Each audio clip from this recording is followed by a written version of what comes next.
Hello everybody, this is Azariah, the Lurking Wolf, and welcome back to Dishonored 2. To start off today's episode, we're going to take a look at the Powers menu. See here you have your journal. I don't believe I've opened this yet. And you can see down below you have your objectives, the mission clues, and mission items. The Imperial Signet Ring will be here the entire game. Meanwhile, at the top of the screen, if you scroll to the right, you have your Powers menu. Now, to start off in the Void, they gave us Far Reach, which says pull yourself rapidly across a distance. This is basically Emily's version of Blink, but it has a few special features. If you enter the development tree, you can see that you have the ability to upgrade it to pull objects toward you, and you can also get the ability to pull enemies toward you as long as you have the previous ability. You can also get the ability to slow down time as you're falling so that you can aim Far Reach somewhere and get there safely. Far Reach, in general, has a longer reach than Corvo's basic Blink ability, but it does not get a secondary upgrade like Corvo's Blink ability, so there's a little bit of a different strategy there that you have to be aware of. You also have Domino, which is a very interesting power, which allows you to link a series of targets, and whatever you do to one target also happens to the other targets. You can see the first branch allows you to link 2 targets, the second allows you to link 3, and the final one allows you to link up to 4 enemies. So far, in my playthrough of the game as Emily in the other file, I only ever got up to 3 enemies because that was the most useful. You can also have a doppelganger. The doppelganger is a copy of yourself which can distract enemies from you. You can upgrade this in various ways, you can see here. I have not actually gotten any use out of this so far, but it can be useful if you want to take down enemies while being unseen. You have Dark Vision. This is a holdover from the first game and is the same for Corvo and Emily. It allows you to see through walls and to see various things through walls. This is a pretty important ability. I'm going to start off by upgrading this to its first level, and pretty quickly I want to get greater Dark Vision so that I can see security systems through walls. There are a couple of good reasons for this. One of which are the clockwork soldiers which showed up in the trailers of the game and which show up in the beginning toward the middle of the game on forward. Alright. You also have Shadow Walk, which allows Emily to turn into a shadow-like form. You can still be damaged in this form, so you can't go through walls of light or things like that. But you can upgrade it, as you can see here, to go through rat tunnels if you have to. Its original limit is 1 enemy. You can take out 1 enemy either non-lethally or lethally before you're forced back into human form. You can improve it to allow you to eliminate 2 enemies. You can move faster, or you can eliminate 3 enemies. You have Mesmerize, which as it seems to sound like, allows you to distract enemies with a shade, I believe they call it, a void spirit, so that you can sneak by them. And just like the Shadow Walk ability, you can upgrade it to have an effect on multiple people. You can also make it last longer as the other upgrade. The other upgrades down here are mostly from the first game. Strength, Vitality, Reflexes, Agility, Shadow Kill, and Bloodthirst all appeared in the first game in some form or another. The new one is Bone Charm crafting, which allows you, as the title suggests, to craft your own bone charms. Now, I don't particularly care for most of the bone charms because a lot of the effects that you get aren't really great. They are somewhat useful, but being able to craft is limited in usefulness because you first have to have a bone charm with that ability anyway, and since there's only a limited number of bone charms that I am particularly interested in, the ability to craft bone charms isn't all that interesting. What is interesting is, if you have enough runes to use 9 on this, you can get down to where you can craft runes. Now, to be able to do either of these things, we're going to need raw whalebone, which you can pick up over the course of the game, and so we'll be looking out for that, and we'll see if we get enough runes to be able to start investing in that branch. Over here you have your bone charm menu. I don't have any bone charms yet. You can see over on the right that there's also an area just above the craft bone charms menu selection for your raw whalebone, which I don't have any. Lore and maps, you can go back through the various notes that you found and read them. It has transcripts, has transcripts for audiographs. So far we only have one from Corvo that we got from the bathroom. We have lore, things that are books usually in the world that are recorded here, and maps. When we get into a level, most levels have maps that you can find in the level. In fact, one of the first missions has a side mission, a side objective, which is simply to find the map. So they emphasize this in the game to try to get you to find your way around and learn about the environment before you just go through. Alright, you have some objectives here. This one right here isn't yet available, but we will get there once we have actually started the mission. And alright, now that we've looked at the powers, we're going to get started. Now, we're aboard the Dreadful Wale. We last time looked at our journal, wrote a little bit in it. This time we're going to go and explore a little bit this area. There's a note here. Maintenance list says repair the things that got busted up in Anton's room when he was taken.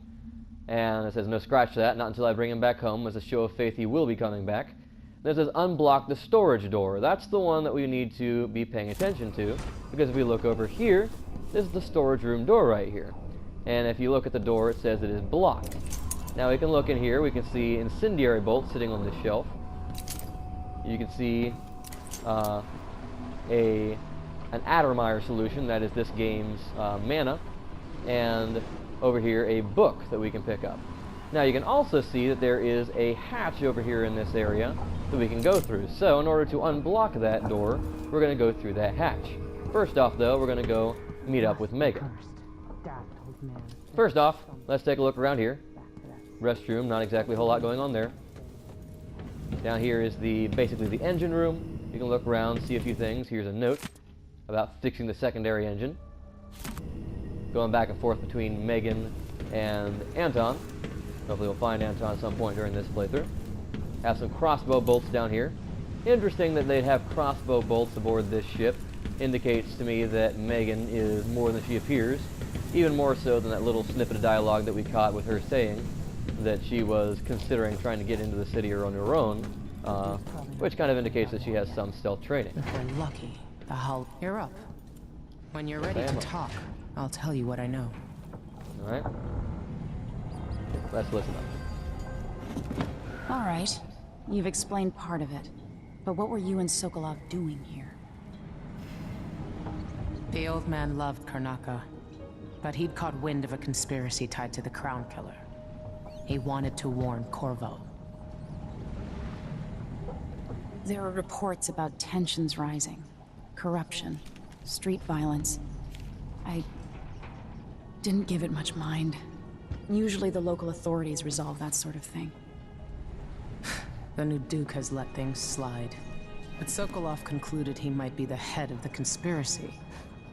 He came in looking shocked, and if you've heard his after-dinner stories, you know that's unusual. We were going to set out for Dunwall, but something happened. The Crown Killer. Yes, the hatch ripped open and Sokolov screamed. All I caught was a glimpse of someone carrying him across the deck. I followed as long as I could, toward Addermeyer Institute. It's run by the alchemist Hypatia. Maybe the Duke is using a patient of hers, the Crown Killer. Addermeyer. All right. I'll get inside. The Crown Killer has to be eliminated, and if the alchemist will cooperate, maybe I can learn something about what happened to Sokolov. Wish me luck. If you need my luck, Sokolov's as good as dead. When you get done at the Institute, disable the watchtower. Once it's down, I'll bring the boat around. We'll take the skiff to the shore when you're ready. Alright. Delilah. My aunt, if that's really true. She has a twisted way of looking at the world. I don't know Duke Luca Abel, but Corvo served under Luca's father, and said Theodanis was a good man. Mortimer Ramsay. The Duke couldn't have pulled off the coup without someone inside the City Watch. Alright. More about the Crown Killer and how they keep on killing people close, or rather opposed to the Empress, to make it look like people close to Emily are doing it. This Dr. Hypatia, she seems to represent the good that's possible within the Empire. Alright, so you can't actually read this. If you try to zoom in, it's blurred out. But you can see this headline which says that Dr. Hypatia says no one should perish in the mines. You also notice that Addermire is where she works, and once again that is the solution that we have right here that will give you mana in this game. Sokolov seems so much older now. So the Crown Killer was a tool of the Duke's coup. The murders had a calculated effect. It looks like the overland route to the Addermire Institute goes through the carriage station. Alright, so you can actually see a lot of the districts we'll be going to on this map, which is pretty cool. But for now, we're going to be heading to the dockyards and hopefully finding a way over to Addermire Institute. Now the problem is that Addermire Institute cannot be approached by sea because there's a watchtower, so we're going to have to go and take the carriage station, which that presents its own problems. So, notice over here we have another open window, another open hatch. Here's another little bit of lore, showing that the liquid power, as they call it, the whale oil that they've been using to power things in this universe is starting to run out, and so they're trying to find some new technology to replace it, and Karnaca specifically is using wind power, and we'll see the results of that as we go through various missions. Alright, here on the deck, if we go up, notice over here that the hatch that we were looking at earlier is right here. We can come down in here, crouch down to stealth mode, and we can look around and pick up some things. So we have some empty bottles. If we wanted to, we could pick one up and chuck it. Doesn't do much right now, but that is something we can do later. Copper wire worth 10 coins apiece. Get the Addermire solution. Pick up the lore. And here's some interesting stuff. I really wish that they would do something with the Pandesian continent a little more than just these books. I'm hoping that if there's a Dishonored 3, that they find a way to work that in without really making it an open world title. I know that's probably really crazy to say in today's world where every game in the world is becoming an open world title, but I think Dishonored works really well as this level-based stealth adventure game, and if they were to put it on an open world, that would kind of dampen it for me. But I do like the things that they say about the Pandesian continent through the books in this game, and basically everything that they say about it makes it sound like a horrible place, but also a really interesting place that would be cool to look at. So, door's blocked. Easiest way to deal with it is to just use your sword. Now, since I brought up my sword, it also brought up the heart. Notice there's a rune over here in front of me. That's interesting. In the hub world, there are things to pick up as well as in the rest of the game world. Kind of like in the original Dishonored, so that's cool. Before we head out and find it, though, I'm going to go up this direction. Oops. Hop up.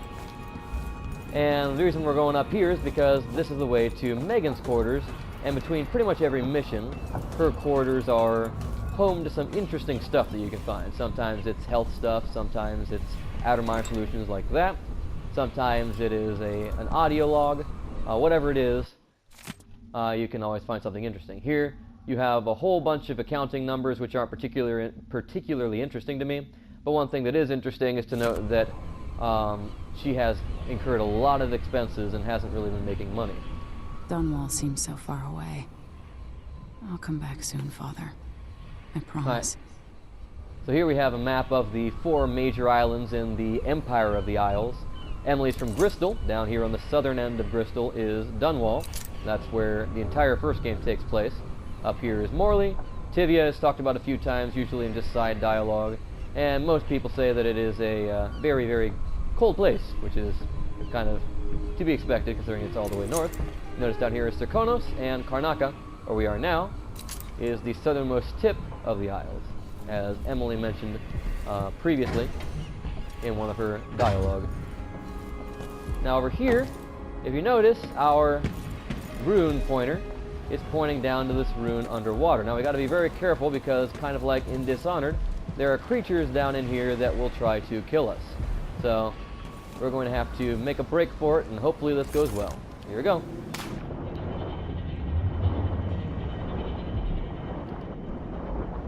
Okay, it's in this little boat area.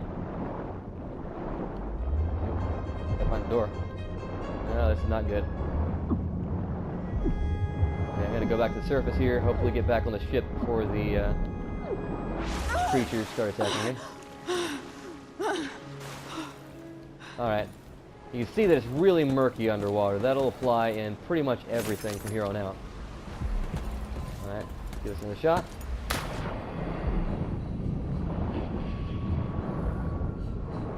see here.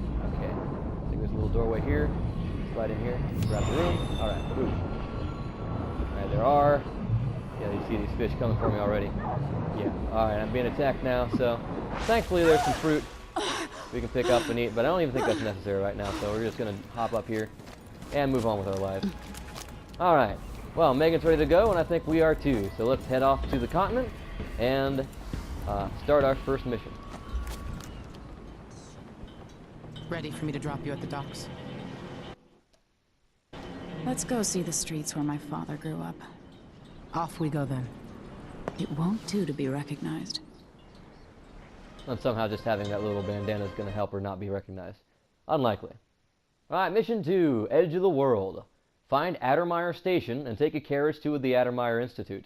It is the best lead you have for tracking down the Crown Killer.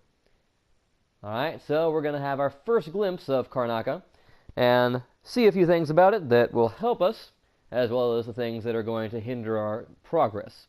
Now, as usual for a Dishonored mission, there are multiple ways to go through this mission, and I'm going to be taking the one that I think represents the most interesting way through, though all the ways that I've gone through this mission have been good. So that's one of the reasons why I feel this is a very good follow-up to the original Dishonored. The missions have multiple ways of completing them again, and once again, they're just all really interesting and intriguing of how you can get through things. Alright, so once the loading ticks over, we'll get this mission started.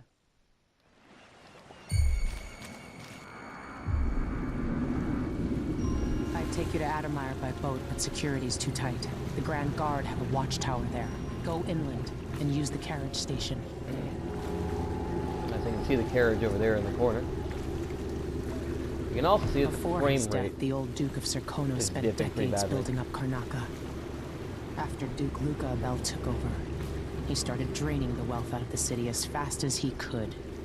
Orgies and week-long feasts. Having more fun here than we were in Dunwall, it seems. Watch yourself on the way to Addermire. The Duke's given the Grand Guard run of the city. Strangers get attacked on sight. I'll keep my head down. This is a good spot. Reach Addermire, take out the Crown Killer, and find out where Sokolov was taken. The alchemist, Hypatia. She'll help if she can. Sokolov likes her. I'll see you later at Addermire. Just wait to bring up the boat until after I've disabled the watchtower.